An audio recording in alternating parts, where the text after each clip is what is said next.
And so today we have the pleasure of having with us one of our own, one who's come from LeTourneau, Dr. Josh Brake.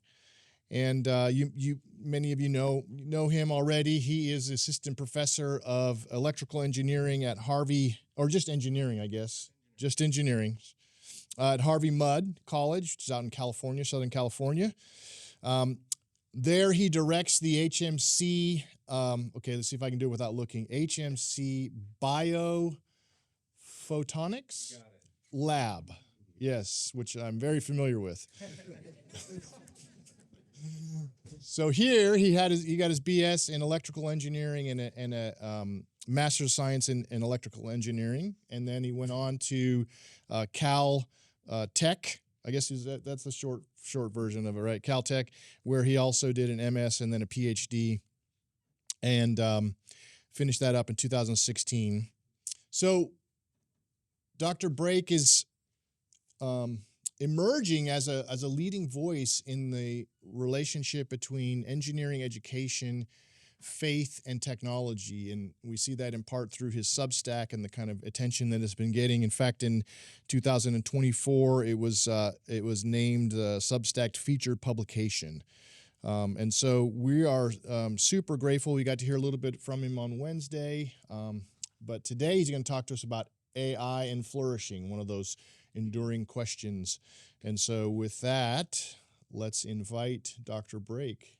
Well, thanks, Kelly, for the introduction, and it really is a joy to be back on campus and see so many familiar faces and new faces, and to get to talk to you all about this.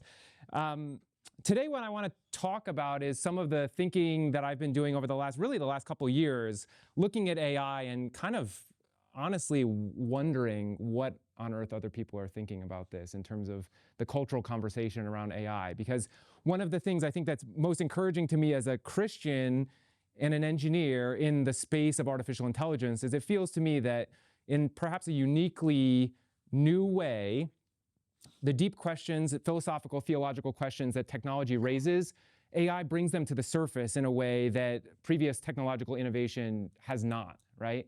And so it's very quick. People are asking the type of question, what does it mean to be human, I think, in greater numbers than perhaps they have in the past, because now the question is, well, should I replace my human therapist with an AI bot?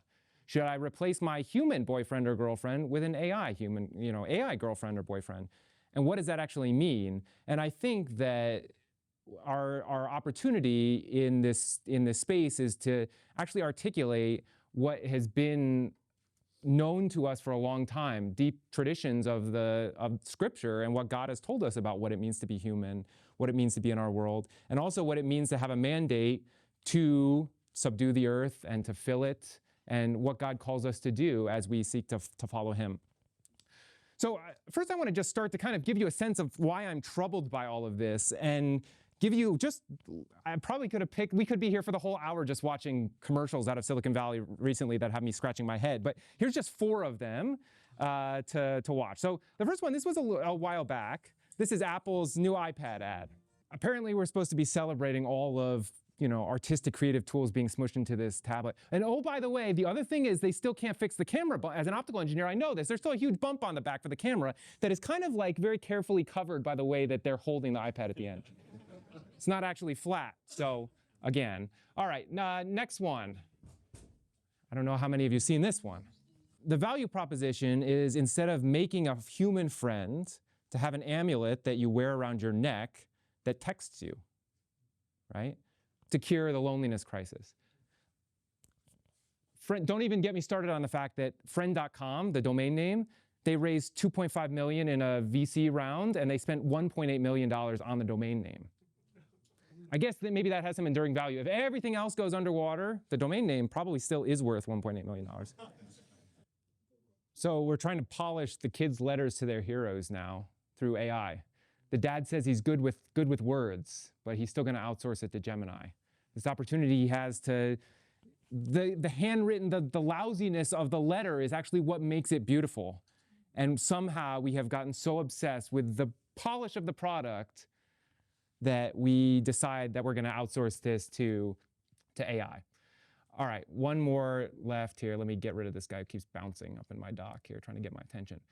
All right, one more from Apple. What really gets me in this one is the look at the camera at the end, the knowing glance, like wink, wink, nod, nod. We pulled one over on her, right? How is it not obvious that we are encouraging vices, not virtues right now, right? And so, again, this hasn't hit your iPhone yet because Apple now has, because the iPhone is just incremental improvements year over year, we got to disconnect the software from the hardware. It's kind of a marketing play going on here. So none of this is actually on your iPhone yet. It's coming in iOS 18.1. But there's something here about the vision of technology and Silicon Valley's imagination. Apple, again, this really pains me as somebody who has loved Apple as a company for a long time. They've always been in the creative's corner in terms of creating instruments that we can use to create art and beauty and thinking about the best version of technology. And now it seems that the imagination is, instead of creating a tool that humans can actually use to extend and demonstrate their creativity in a beautiful user interface and the rest of it, minus the fact that this icon still will not go away in my dock and keeps bouncing up here. Maybe I can excise it finally once for all. Yeah, we're going to force quit you. All right, go away. There seems to be this obsession with just really thinking very narrowly about how these tools can be used, because I really do believe that AI has the opportunity to be used as an engine to help us be more creative. I'm not necessarily pessimistic about AI as a technology itself. There are many issues there, and we'll get into some of them today.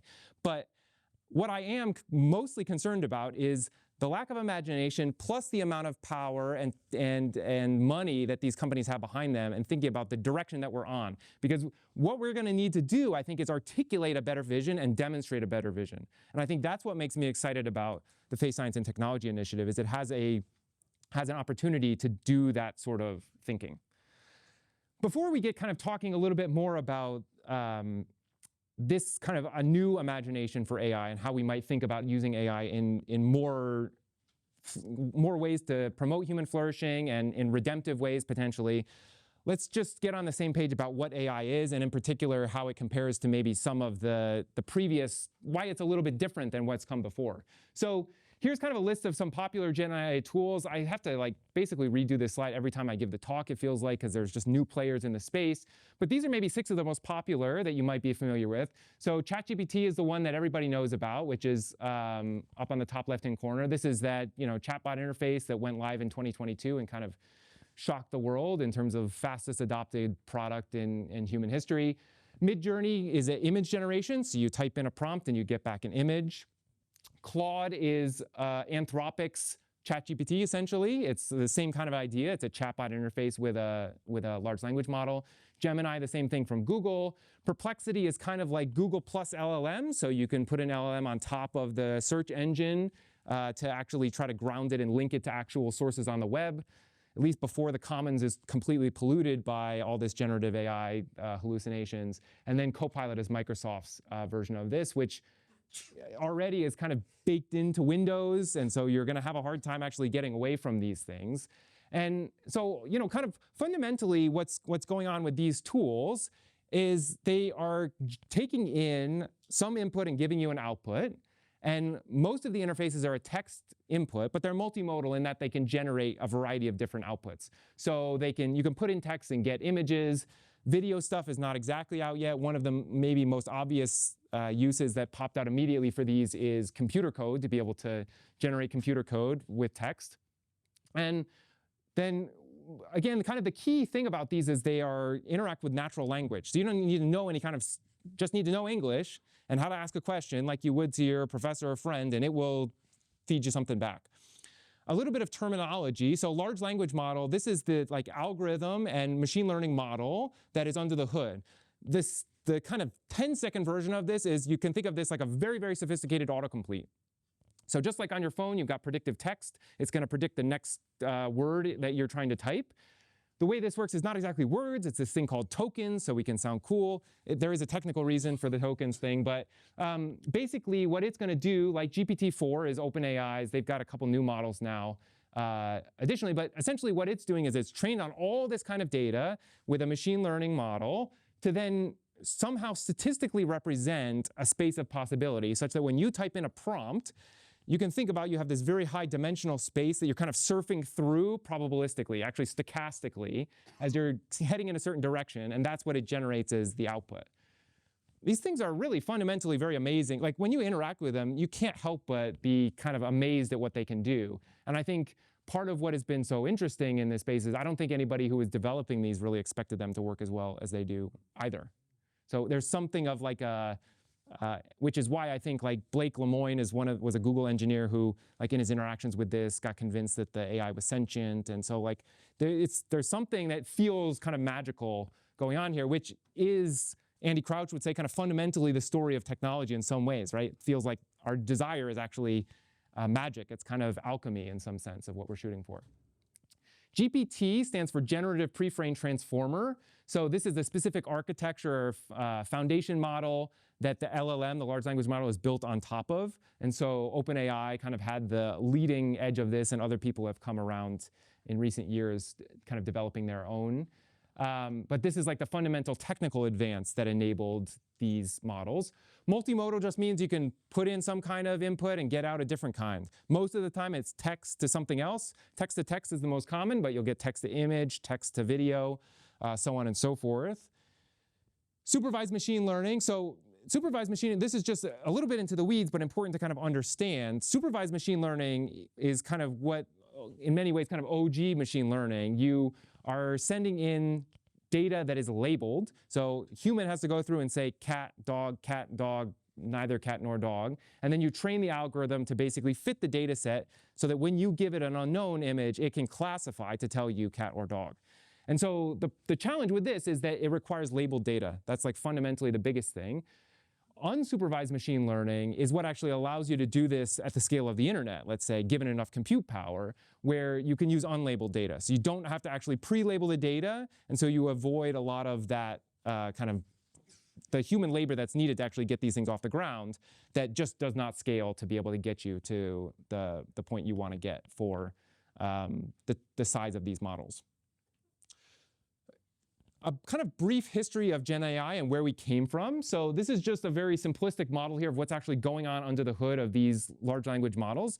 Essentially, the idea of a neural network is that you have an input layer, some number of hidden layers, never just one like this, right? And then an output layer. And in this case, you have the nodes and edges, and the nodes indicate these kind of summing junctions where things get added up together, and then you're propagating them with different strengths to other nodes in the network. And essentially what you do is you train the neural network is you go back and you back propagate and you modify the weights of the different things going on here such that when you send in an input, you get out an output that you want. So it's a very kind of just complicated model, modeled after our brain, but like fundamentally under the hood, the actual atomic unit of a neural network is relatively straightforward to understand if you're looking at it mathematically. What is kind of emergent here is that when you build these things to be very, very big, and you put some, you're kind of creative about how you stitch them together, you can get these sorts of behaviors. So AI really, even in, even if you think back to kind of the beginning of the field, is not that old. Kind of starts at Dartmouth in 1956. This is their first workshop where they kind of coined the term. And then machine learning using neural networks is explored. So first kind of move is a biomimicry sort of move, like we kind of know how our neurons work in terms of putting up signals, and then there's this thresholding effect where if we want to get a neuron to spike, we have to get over a certain potential, and then we get this kind of like binary signal. And so that's like the first move is like using artificial neural networks. Then you notice from the 1980s to the late 2000s, you kind of have this AI winter, right? You have this period where there's not a whole ton of innovation, kind of stagnates a little bit. The next big innovation that you have in the late 2000s is deep learning. And when we say deep learning here, what we mean is that we have many hidden layers. So whereas here we just have this one hidden layer, when we've got many hidden layers, we have lots of hidden layers. And so you're just making these things, instead of making them, let's say, wide, which in this picture would be tall, you're adding multiple layers. And what people find is that by adding those different layers, you can improve the performance of the system quite a lot. This is what is under the hood and really helps with a lot of the innovation with the kind of the first layer of machine learning type applications that we see. So your social media, algorithm feed optimization, Netflix, matching you to what you should watch next and giving you 10 seconds to click out before it just hooks you into the next show, right? Then in 2014, it's funny because I was at Caltech and they had, the game in grad school was you try to find the free lunch every day of the week and travel around, right? Tuesdays was IST Lunch Bunch, the Information Science and Technology, which was right next door in kind of the Computing and Mathematical Sciences building. And I still remember being at one of these talks. There was kind of a new guy who's now kind of a hotshot in this field, actually, Yisong Yu at Caltech. And he was talking about these generative adversarial networks. And I was like, I don't really know. I wasn't paying that much attention. He was talking about this dueling bandits problem and this other thing. I was like, this is kind of interesting, like kind of cool name at least, right? Dueling bandits problem. But he talked about these generative adversarial networks. And this is kind of like early on in the game in this, which now looking back, right, is a pretty significant development. The idea here is that instead of these networks, I'll talk about this more on the next slide, instead of these networks being fundamentally about the cat and dog discrimination, to say cat, dog, otherwise, to say, okay, you give me this picture and then I generate you something new. Based on my data set, now I can actually generate you a picture of a cat based on what the machine is trained on to model what a catness, right? What a cat is. Then 2018 is when OpenAI invents this generative pre-trained transformer architecture. And so things are kind of moving under the hood until 2022 when it explodes in November. We could talk for a whole hour about the ChatGPT thing, because my contention with ChatGPT is that fundamentally what was important about ChatGPT was not the underlying architecture, which had existed for some time, but the user interface and user experience. Couple things to know. The chatbot is really key. This kind of back and forth interface. It's very easy to use, natural language. You just pop open the web browser and just start to type something and say something. The other thing that I think is significant is the fact that it's not like a piece of Python code where you run it, you hit go, you wait for some amount of time, and then it spits something back to you. ChatGPT types it back out to you as if there's another human there, right? Somebody behind the scenes kind of sending you word by word. You can kind of see this. And so I think when one of my kind of overarching themes that concerns me about some of the ways that these tools have been released is actually not necessarily fundamentally about the technology itself, but it's the interface layer that we've put on top of it and how that is almost intentionally deceptive to be engaging and hook us in the same way that the infinite timeline is intentional. The fact that when you pop to the top of your Twitter, not X, Twitter, whatever, your Twitter timeline, and it tells 35 new posts for you, right? There's definitely more than 35, but for whatever reason, they know that they want to give you a number that doesn't seem, they're not going to tell you 1 million new posts since you last refreshed this page, right? It's just like 35 for you. Oh, I think I could handle 35, sure. Give me 35 new ones, right? You can't handle 35. That's the lesson in all of it. Okay, so in terms of, again, the kind of fundamental difference here about why the generative AI picture is different is discriminative models, again, are this kind of classification and prediction based on your given data. So this is stuff like facial recognition, speech recognition, medical diagnostics, autonomous navigation, recommendation systems. So these are the types of tools that we've seen rolled out in the kind of 2000s, up till even 2010, 2014, right? This stuff was going.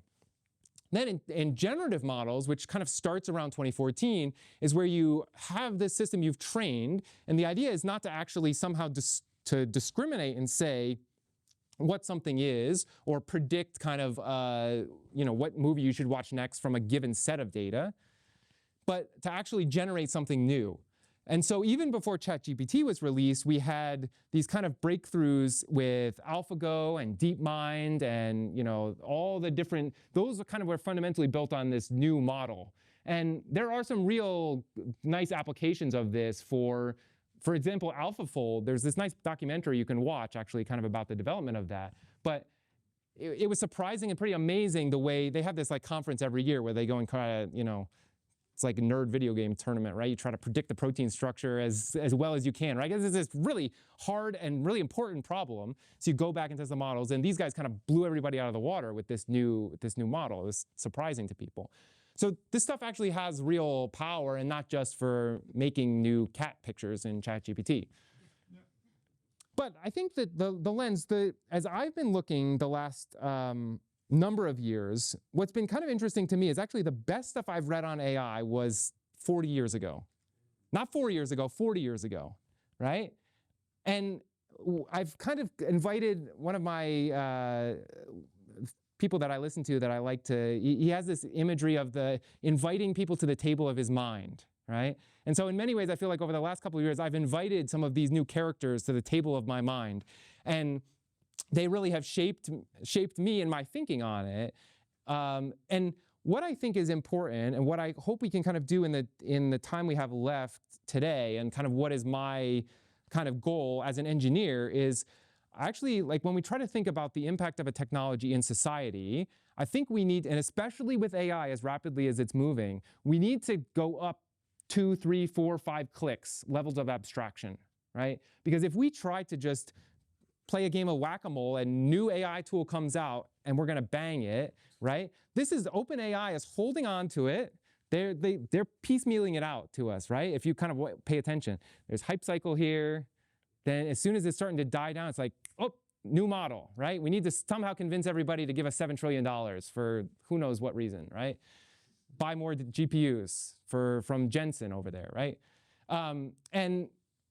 And so I think what I think is important is that if we try to get our bearings about this stuff, we have to sit at a level of abstraction that is above the nitty-gritty. What's the latest advance? We have to try to see the underlying themes and then be able to think about how those are impacting us, because that's what's actually going to give us some staying power to actually come up with something that's going to be a stable response, and then be able to think about how we're going to move strategically in the space and help people to understand what's going on, because it's just moving so quickly. So one of these kind of figures that's at the table of my mind is Marshall McLuhan, and he is a kind of a media theorist, kind of really started this field in many ways, and he wrote this book, Understanding Media, in 1994. And essentially what he does is he goes through all of these individual types of media, television, he does one on clothing and fabric and the automobile, and like basically every type of human artifact you could imagine, and he says, how do these technologies change the way we see the world? And so he writes here, right, a technology becomes a medium as it employs a particular symbolic code, as it finds itself in a particular social setting, as it insinuates itself into economic and political context. A technology, in other words, is merely a machine. A medium is the social and intellectual environment a machine creates. And so this idea of the medium is a little bit fuzzy, but I think that most of the times, especially as engineers, when we approach a technology, we're thinking about it as a machine. We can optimize this thing, we can solve the differential equations, we can figure out the performance characteristics of this thing so that we can make this thing work reliably. And all too infrequently are we actually thinking about what is the medium that is being created? What is the way that this technology, when it is in society, actually gets shaped and moved, and what's this medium that actually creates? Neil Postman is another one of these characters. In many ways, I view him as like the side-by-side with McLuhan because of how they kind of went back and forth. But Amusing Ourselves to Death in 2005, this was pretty amazing. He looks at, his kind of focus is, as opposed to McLuhan, who looks at all these different technologies, in Amusing Ourselves to Death, he looks at the television in particular and how it has shaped our view of history. And in particular, looking at the first televised presidential debate and how that completely changed, just the change in medium changed the way that we actually understand and interact with candidates. So with Nixon, right, looking on, now the way that you appear, your physical appearance actually becomes a much more important factor than your spoken words or your argument. And so when we think about content, it's actually more important to think about, in many ways, the way that it is transmitted to us. We think of it just as a pipe, just delivering some information to us, but actually it's really dramatically shaped and oftentimes kind of polluted by the pipe that it is sent to us. And so, the one what he says here that I think is particularly good is this, there's no lack of intelligence, only a straightforward recognition that good television has little to do with what is good about exposition or other forms of verbal communication, but everything to do with what the pictorial images look like.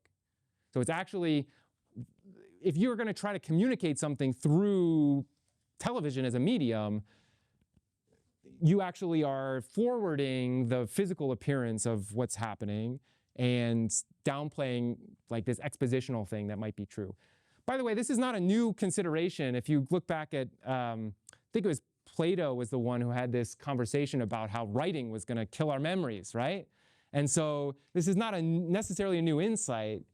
And in many ways, we have the data's in on the data are in on the writing piece, and so we can use that to analyze it. But it's worth thinking about what is the medium of AI? What's the message in the medium of AI? When I was looking back through this, through Postman, I pulled up on this quote, which I thought was very interesting too, where he talks about, years from now, it will be noticed that the massive collection and speed of light retrieval of data have been of great value to large-scale organizations, but have solved very little of importance to most people, and have created at least as many problems for them as they may have solved. No comment. And then lastly, if I'm going to get a t-shirt, I think maybe the first one is R.G. Letourneau is my homeboy, and then the second one is Ursula Franklin is my homegirl, right? So Ursula Franklin, another Canadian physicist, nuclear physicist, and critic of technology, and she wrote this set of lectures here, which she gave in 1989 as the TBC lectures in Canada, The Real World of Technology. And in it, one thing that's kind of nice is they're bite-sized because they're an hour-long lecture, so you can only say so much in an hour. And a fact that I'm going to come to terms with, I think, pretty quickly here. But she talks about this here, right? Recently, people have been particularly interested in technology's social impact. I myself am overawed by the way in which technology has acted to reorder and restructure social relations, not only affecting the relations between social groups, but also the relations between nations and individuals, and between all of us and our environment. To a new generation, many of these change relationships appear so normal, so inevitable, that they are taken as given and are not questioned. Perhaps we could ask some questions, like we did of the videos at the beginning. Okay, so as we think about what it actually means for us to think about AI in the realm of human flourishing, what exactly do we mean by human flourishing? This is a book by my friend and colleague at Harvey Mudd, Francis Su, Mathematics for Human Flourishing. And in it, he talks about what do we mean when we talk about flourishing, right? It's this kind of idea we can imagine what it's like in a garden to see a garden flourishing. It's full of life and growth and very green and together. And kind of thinking about this Aristotelian idea of eudaimonia, right? This kind of fullness of life, right? And then in our Judeo-Christian tradition, the idea of shalom, right? Of peace. It's not exactly that we're always happy, right? Kind of this happiness, but it's actually a deeper peace that goes through. And so when we think about AI, I think we have to be thinking about it like any technology within the realm of the thinkers that I talked about before, which is to say it doesn't just impact a particular individual. We have to think about how it actually operates in a social context in society. But we also have to think about what is the end towards which this technology is pointing and how is it shaping us. And I think that thinking about this idea of human flourishing, I've found to be a very helpful way to articulate the concept of shalom to an audience that may not share my Christian convictions. Because I think that fundamentally, the desire of the human heart is for human flourishing. And so with my students at Harvey Mudd or my colleagues, this is a lot of times the language that I will use as a way to kind of get on common ground and then be able to talk about where we might be able to think, how we might be able to think about AI. The other kind of thing here to think about, I promise I'll tie some of this together, at least some of this together at the end, right? So it's kind of like some little, parables coming out here, right? Is the way technology and focal practices. So as we think about human flourishing and what that means in the fullness of it, we have to be aware that technology by definition is commoditizing. And so what I mean by that is it's going to take, this is Albert Borgman's idea he talks about the device paradigm. And the idea is that our technology actually takes a particular aspect of something, extracts it, and then puts it into this system under which it can be optimized. So if we think about the hearth, right? The hearth here acts as a source of heat, but it also is the center of the home. It creates a living room. It's a space where we gather together. And we still have these sometimes in our houses, but they're rarely used because now at times we like to push the button or talk to our AI assistant essentially, say, hey, turn the AC to 60. Or for needs Texas, maybe even a little lower, right? So the kids have to bring their sweatshirts to class after they come out of the 100-degree weather in August. That's always my memory. And so when we think about the device paradigm here, right? The stove actually operates it's more than just mere warmth, right? He talks about it, this focus, a hearth, a place that gathered the work and leisure of the family and gave the house a center. And in some ways, it's actually hard to put our fingers on what exactly that thing is, right? An engineer would be like, well, that's kind of woo-woo. I don't want, center of the house, who cares? Just get the heat, right? I want to push the button, make it easy, accessible everywhere, right? On demand. But we lose something when we do that, right? There's things that we gain, right? And we don't have to be particularly, sentimental necessarily about some of these things. Like chopping wood, if you've ever done it, is pretty hard work. If you're going to heat your house for your whole family, it's a lot of time and effort going into chopping wood. And like, maybe chopping wood is your thing, and you like chopping wood. I like chopping wood for a while. Right? But then once you have to do it, it is its own sort of bondage. And so this isn't an argument against heat as a thing. It's just to say maybe we should use our fireplaces a little bit more, right? As we think about what the center of the home is and what's lost. Right? The features of physical engagement and of family relations are only first indications of the full dimensions of a thing's world. This is saying when we look at a particular technology, be it AI or anything else, we better pay attention and think about what are the other things that maybe cannot be quantified exactly as a number or a thing with our technology, in the same way that we might be able to optimize, number of joules of heat output per dollar, which is something we would care about as engineers, but this kind of more ephemeral social impact. So yes, so do we want the heater or these, in terms of what they provide for warmth, from an engineering perspective, there's really no argument about which one of these is better. But if you consider it in its wholeness, I don't know about you, but I have never seen anyone gather together around an oil heater in the center of their room, right, to play cards or something. It's not the same sort of thing that would happen with a hearth. So as we think about technology, I think we need to think about it as a bargain. Because whenever what Borgman is saying, and this is from Andy Crouch, he has this great idea of the innovation bargain. As we think about technology, there's no free lunch here. We always lose something. But the problem is that we don't have nutrition labels for our tech devices, like you would for a drug. It may give you whatever, and you might die, right? That's always a line. They try to, I don't know, there must be some regulation on how fast they can speed those up to some sort of, I don't know, now I got to look it up. But I'll ask ChatGPT. But the short version is that the way that he lays this out in this 2x2, you already know if you were at Chapel yesterday, I'm a sucker for 2x2, so here's another one, right? Active versus passive and freedom versus limitation. The idea is that technology always has this promise of, you'll no longer have to do this. Now you will be able to do this. And we often just talk about the top half. We don't talk about what's underneath that, which is to say now actually you have an active limitation on you. Now you'll have to do something else. And then even further, we very rarely talk about the passive limitation. You'll no longer be able to do X. So if you want to bike now around, right, because of the automobile, it's very challenging to bike around because the infrastructure that gets set up around cars limits you so that it creates a certain context that is great for cars but bad for bikes, right? So if we look at this for a couple examples, this is one of my favorites. My Kindle, I actually own 3 Kindles now. It's kind of embarrassing. I don't tell my wife about the Kindles that I buy. I got one in my bag. I got one. Actually, I have 2 with me today, and there's one still at home. I love the Kindle. I think the Kindle is a great example of kind of a model for how we should think about developing technology. Because what the Kindle does, right, is it enables you to read, but it's an instrument as opposed to something that's more broadly defined as a device. It is designed to do one thing and do it well. There's a web browser on there, sadly, but it's really lousy, so you won't spend much time on it. It's really bad, right? But the idea is now you can read books anywhere. This is great. So you don't have to leg around heavy, bulky books anymore. But there's also this limitation, which we don't think about. Amazon thinks about this. Now you have to buy all your books from us. Well, actually not, because you can sideload them, but that's a different story. You might have to scratch this, Amazon, sorry, right? So, and you'll no longer be able to, right, there's this other thing that you lose, similar to the way the hearth, you lose the center of the house.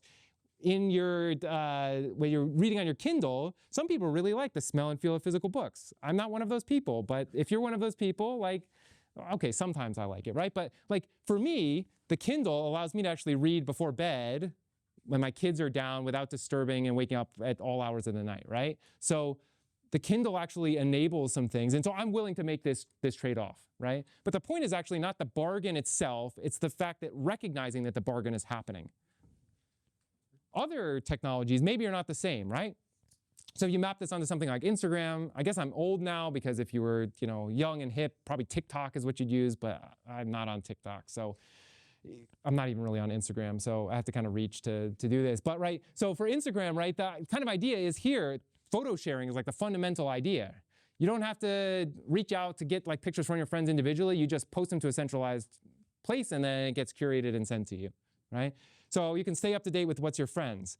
But now you have these kind of side effects that we don't really talk about. You're always going to wonder, like, are you missing out? Is the algorithm showing me everything? Maybe I got to check my friend's page to make sure that what are they sending to their friends that they're not posting on Instagram? Like, am I out? Am I in the out circle, right?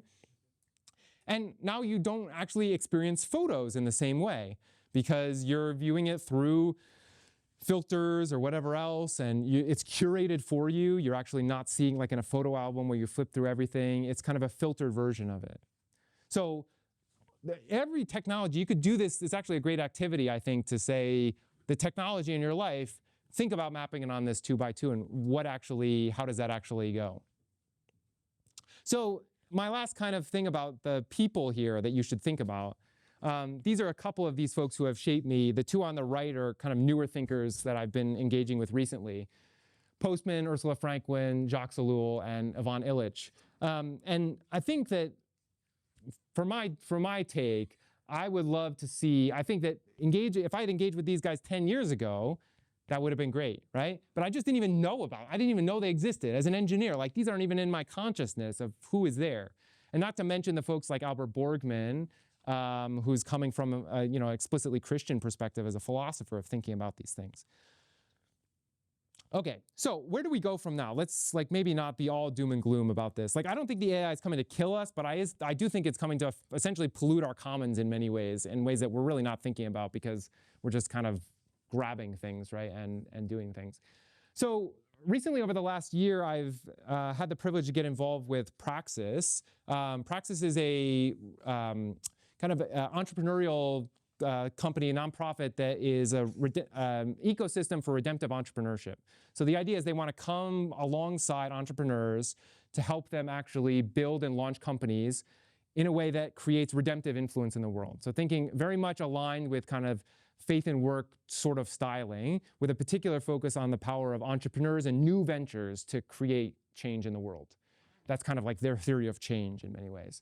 And so earlier this year, I had the privilege of being part of a forum where we actually met and kind of discussed this redemptive thesis for AI, which Andy Crouch was kind of the first fingers on the keyboard to hammer this out. And I think that this is a helpful example of the type of let's go this direction, not that way, type of move that is really valuable for us to think about. Even if you don't agree with all of the different pieces or there's other critiques or qualms, I think that this is the type of thinking that as we have the Mark Andreessens of the world posting Techno-Optimist Manifesto, we should read that, but then we have to think about, okay, not just critiquing all the things that are wrong with that, but which direction do we want to move instead? Where do we want to go? So the thesis for AI is structured under two main categories here, assumptions and then redemptive directions. So there's 6 assumptions, 6 redemptive directions. First is the enduring image, right? So these are assumptions about our world. What's our current reality? So essentially, in many ways, what do we believe, right? We believe that there's the image of God is part of what it means to be human.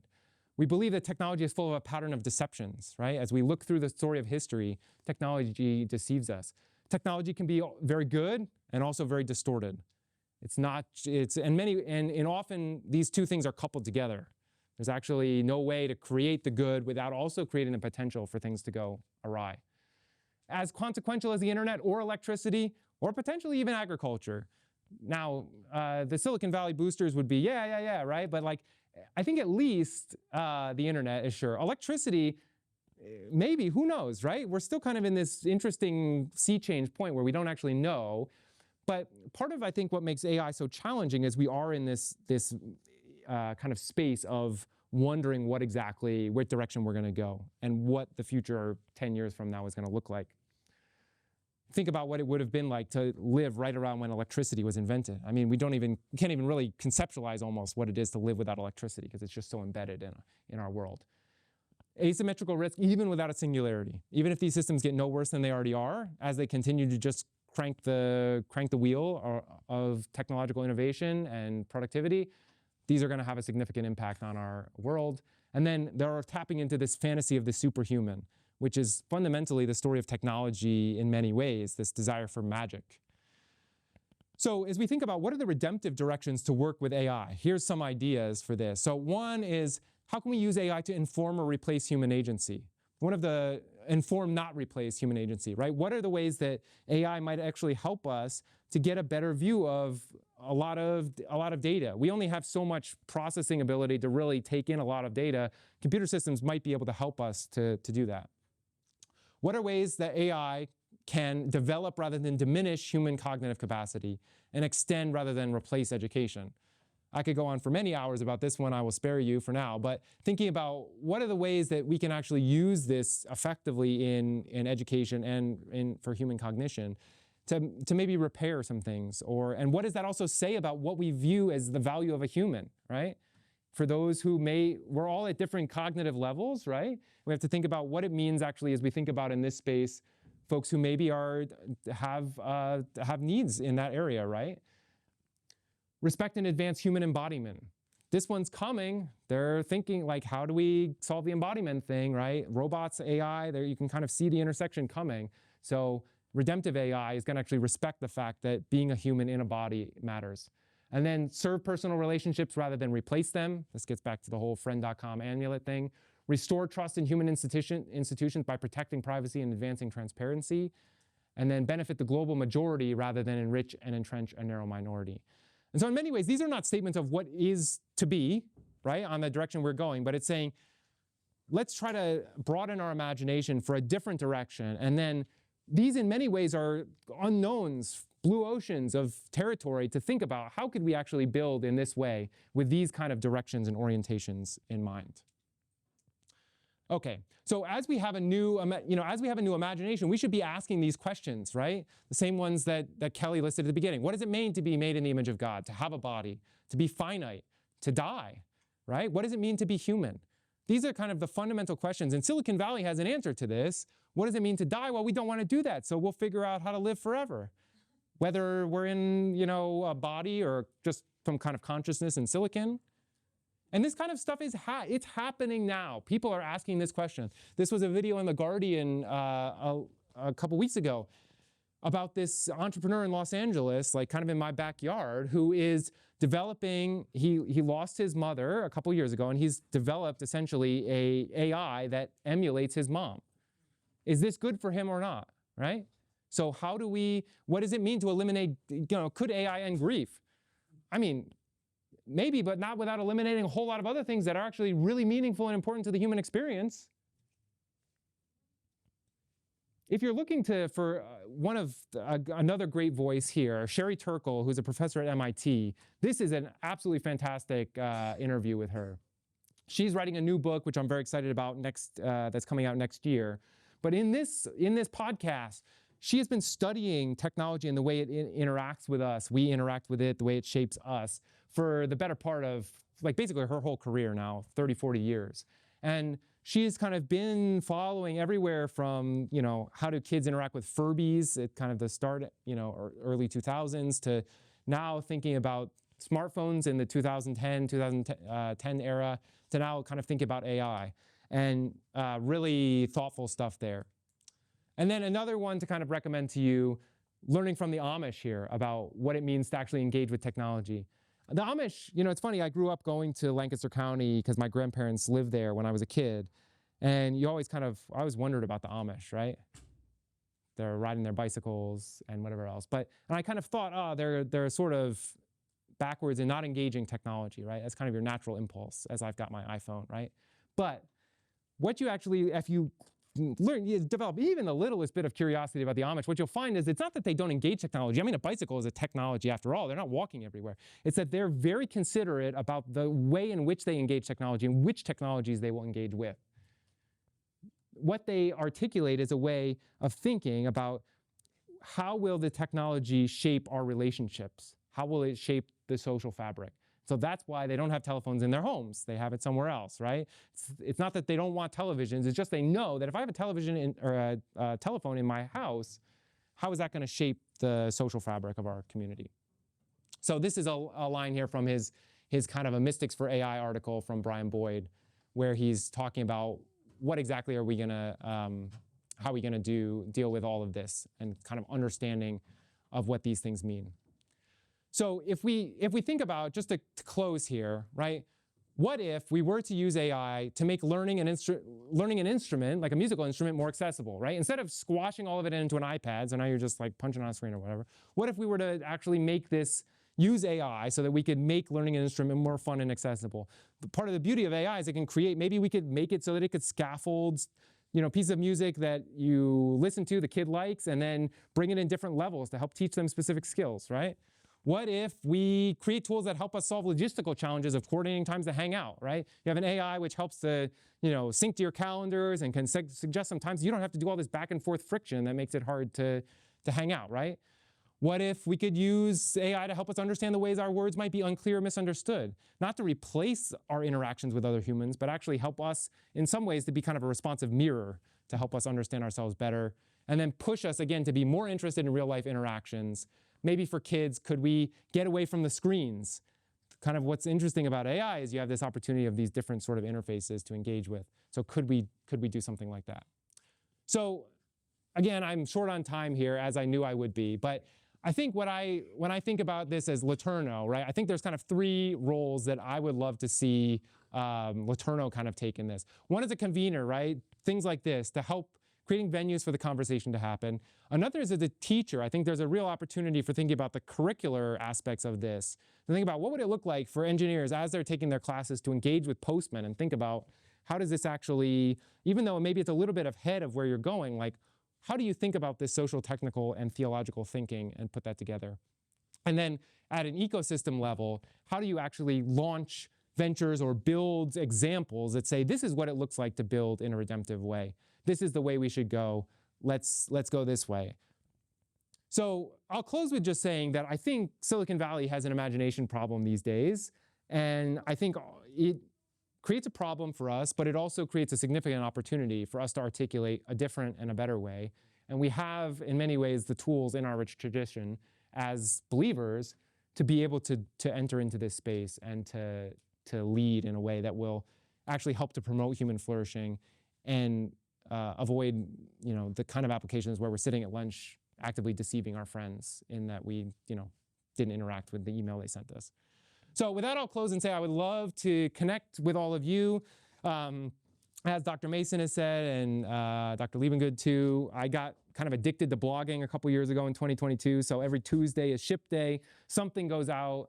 I think I haven't missed a Tuesday in a number of years, but if you want to sign up for that, you can either go directly to the Substack, joshbrake@substack.com, or if you scan the QR code, there's a little form there. You can send me your email. I'll send you a copy of the slides too, and there's a little checkbox on there if you want me to add you on the back end to that. But thanks so much for your time and attention, and I really appreciated being here.